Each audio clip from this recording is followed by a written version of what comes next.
Les fèrtils terres de l'Horta van generar una riquesa agrícola que va permetre la comercialització dels seus productes a través del port d'Alacant.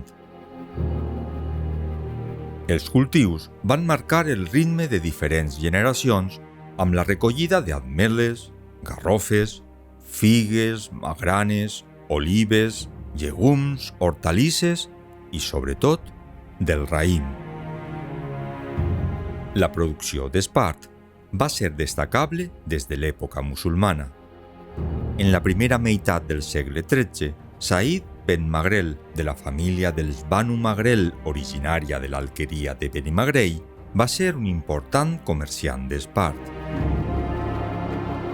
Un altre dels productes alacantins més exportats va ser la barrella, ingredient indispensable per a l'elaboració de sabons, molt valorada internacionalment en l'edat moderna, fins i tot en la cort de Lluís XIV de França, competint en qualitat amb la d'Egipte.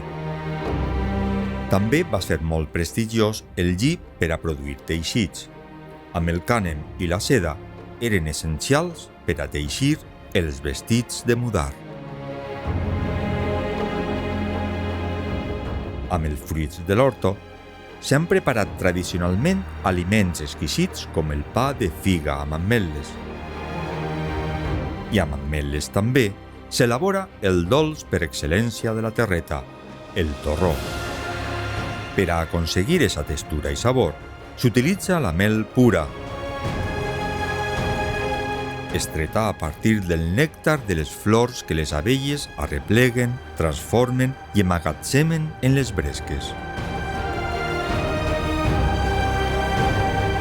El cultiu de l'oliva ha sigut sempre de vital importància tant per al desenvolupament econòmic com per a la nostra gastronomia. L'elaboració d'olis d'excel·lent sabor i qualitat en les almàsseres de les finques ha tingut sempre una gran rellevància. La comercialització del vi va fer prosperar l'economia alacantina gràcies al centenar de cellers distribuïts per tota l'horta. Es cultivaven varietats negres de vinya com monastrell o garnatxa i clares com malvasia o moscatell. La producció es comptabilitzava en cànters i es registrava en llibres com els del Manifest del Vi del segle XVIII. Entre els vins més demandats, destacava el Fondellol, un vi vell elaborat exclusivament a Alacant amb raïm de monastrell. Vinicultors com Lich, Maisonave, el Baró de Finestrat, Dupoy i cellers com Caseta Nova, el Pelegrí o la Dominica van ser premiats en diferents exposicions. Durant la segona meitat del segle XIX, els països viticultors d'Europa van patir la devastadora plaga de la filoxera. Els esforços per evitar que arribara a terres alacantines només la van retardar fins a principis del segle XX. La pèrdua de les vinyes, sumada a altres condicionants com les sequeres o la decadència de la producció local, va provocar el major declivi de l'horto d'Alacant. A principis del segle XX, moltes dones van professionalitzar les labors de costura i brodat, fundant tallers de calats a mà. Amb l'arribada de les aigües de Villena i del Segura, els camps es van omplir de cereals, com el forment o la civada, i van proliferar els cultius de cítrics i faves.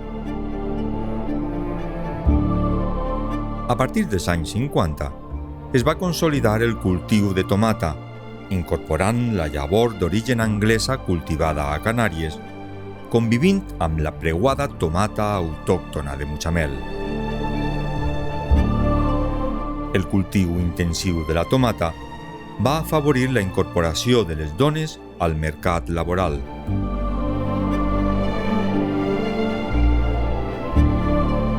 Avui és possible aproximar-nos al record d'un passat vinculat a la terra i a l'aigua, on els arbres tradicionals aguanten impassibles el pas del temps.